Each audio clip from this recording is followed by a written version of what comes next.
This is the Real Pod Newscast with Levon Putney with a quick check on what's going on. So here's my man to get into it.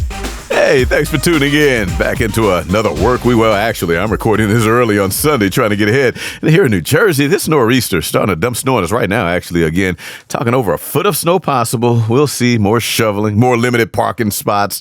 Yeah, the last big snowstorm just melted off, and now here we go again.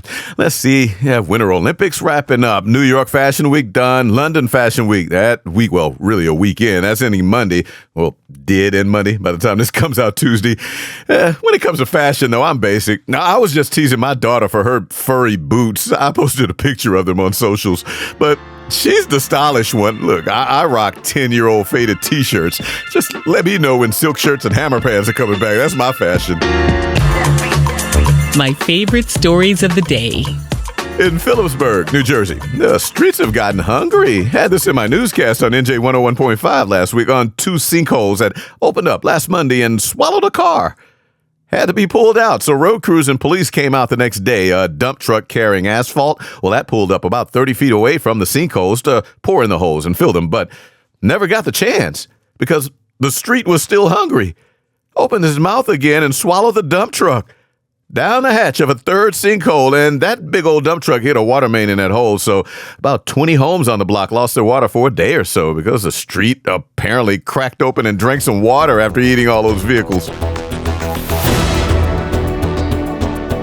Now to Wisconsin, where the word random has been redefined, WSAW-TV7 is reporting a naked man was doing push-ups outside while highs were in the low 40s, lows in the 30s. So there's that, but okay, butt-naked push-ups in the cold, until TV7 is saying he noticed an ambulance pull up on an emergency call. And while two Wisconsin Rapids fire paramedics were in the back tending to a patient, the chief later said the butt-naked dude stopped doing push-ups, ran and jumped in the ambulance, put it in drive, forced the two paramedics out while he tried to stop him, and then led cops on an 18-mile chase with the patient still in the back of that ambulance.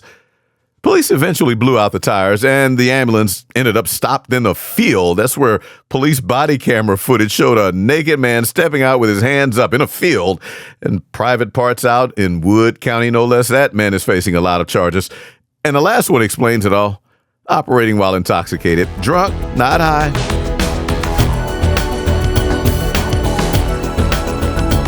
And then there's this 25-year-old guy in Montana, WBZK7 in Bozeman, filed a story last Tuesday on how this guy showed up to the Granite County Courthouse and Sheriff's Office to pay an open container fine. While waiting, the sheriff says he noticed the man looked like he was drunk. So asked if he drove to the courthouse. Yes, this is what the sheriff says the man answered. So then tried his luck and asked the man if he had been drinking. Yes. 2 drinks is what they say he fessed up to while slurring words, and said he told them he smoked 2 bowls of marijuana that day. So since the guy was in a yes mood, they asked for a preliminary breath test and say he was still saying yes. Don't know why, because they say he blew 3 times over the legal limit. And deputies say they found an open container in his vehicle that he drove to the courthouse to the station to pay an open container fine after smoking 2 bowls and drinking 2 drinks.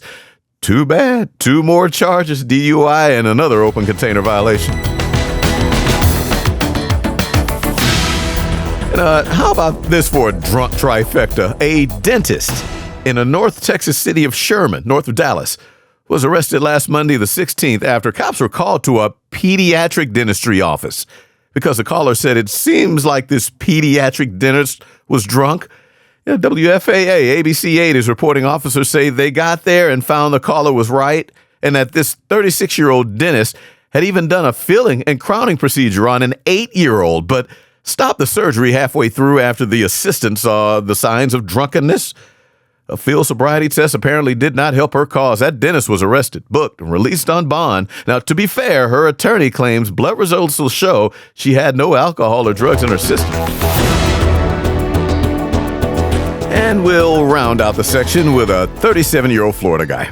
Because WESH NBC2 is reporting he used a hammer to break into an SUV in a Publix grocery store parking lot in Ormond by the Sea Friday before last, and then kept using that hammer once inside, tearing up the interior. Give me a second. You're out here banging a fucking car. All right, sit back down. Bro, she just robbed me for everything. All right, sit back down. Okay. You guys live together, married?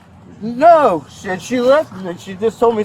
Here, pop on your butt. Volusia County Sheriff's deputies say he was still in that passenger seat well and away when they got there, and said the guy later told them it was his SUV, so damaging his own property because he was mad at his girlfriend, who was his ex-girlfriend, because deputies later talked with her, and she said they broke up. She also said that was not her SUV. This 37-year-old guy tore up somebody else's SUV. NBC2 is saying it belonged actually to a young lady who works at that Publix grocery store. He didn't pick you out specifically. You're driving the same car as his ex-girlfriend.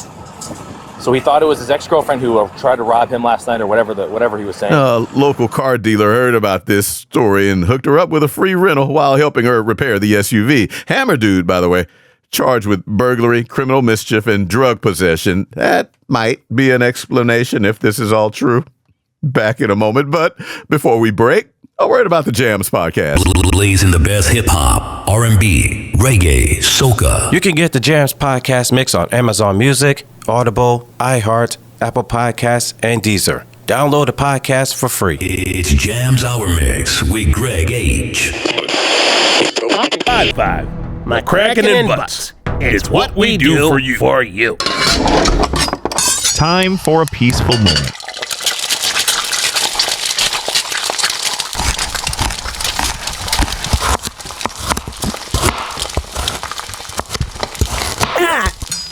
Oh! And what happened, sweetie? What happened? Thank you for joining in this moment. Your finger is frying with the fish. And now for the world around us.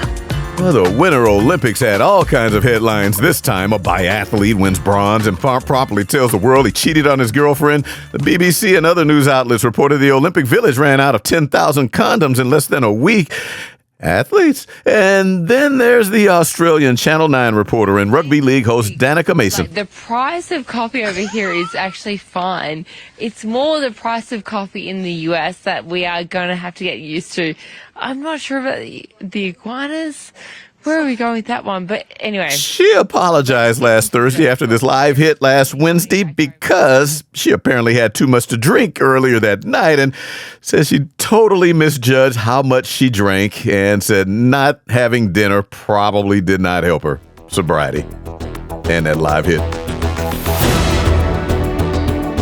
And in Taiwan's Kaohsiung District Court, Focus Taiwan, English news site, is among outlets who had the story of this woman sentenced to 3 months in prison for using a megaphone to curse out her neighbors in the middle of the night. The court said that from May of 2023 to February of last year, all that time, this woman's megaphone was so loud in the middle of the night that folks in surrounding areas several blocks away could hear her shouting curse words 2 or 3 nights a week, several times a night, and they said in about 10-minute intervals, just letting neighbors have it. And there was no explanation as to why.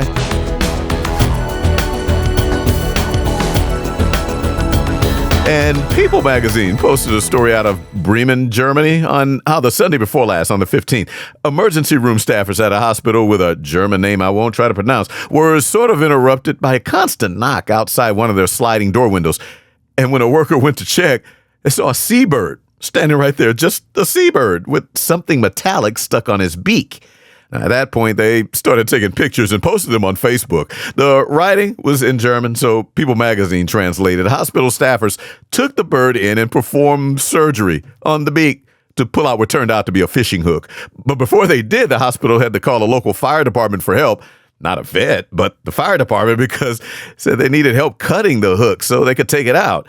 It was an outpatient surgery, so the firefighter took the bird to the park afterwards, behind the clinic, let it go. That was it.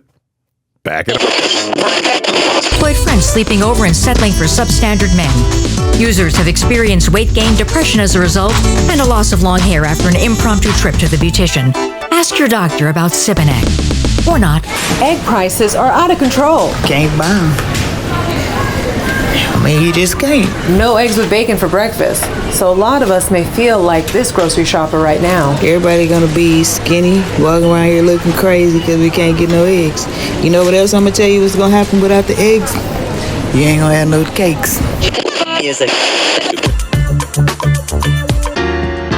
What's up with what's going down, though?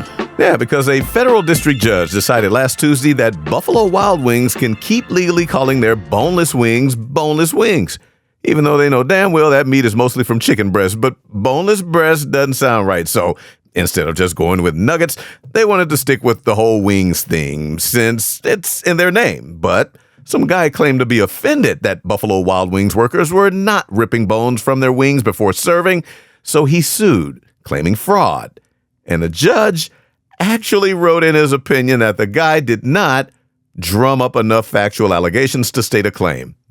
See what he did there. But the judge is trying to get this dude to understand not everything is literal.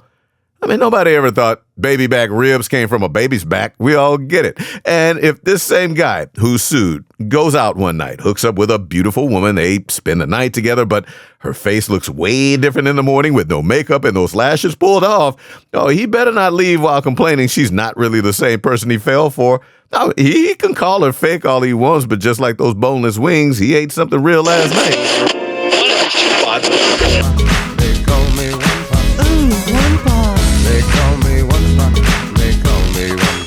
Pop Daddy. They call me one pop. They call me one pop. You're my love dog. They call me one pop.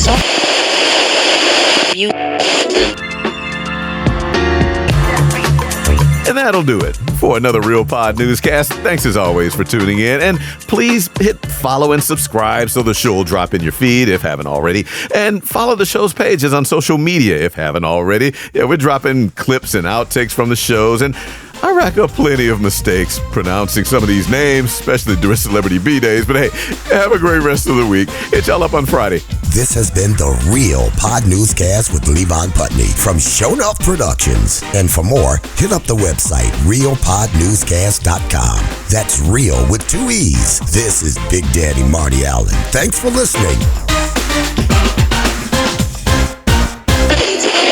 She fucking just takes it and hauls us. She thinks she's gonna go with her new man and just take all my shit. Show enough.